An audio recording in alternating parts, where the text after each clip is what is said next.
Tingin nyo, considered bang cheating ang paggamit ng ChatGPT? Why and why not?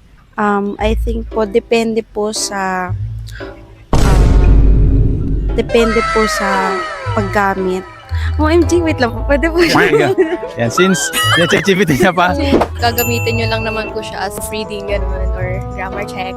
I think okay lang naman po. Pero kung yung kunyari sa research, like dun ka na magbe-base mismo, di ka na maghahanap ng mga credible sources. Yun na yung cheating.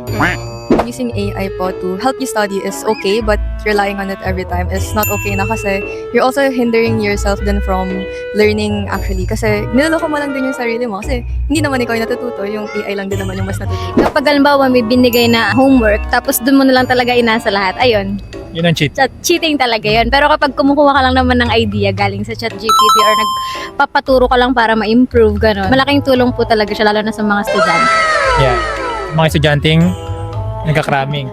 Parang doon na po kayo nagiging consistent na paggamit. Parang doon nyo na lang po nire-rely lahat po.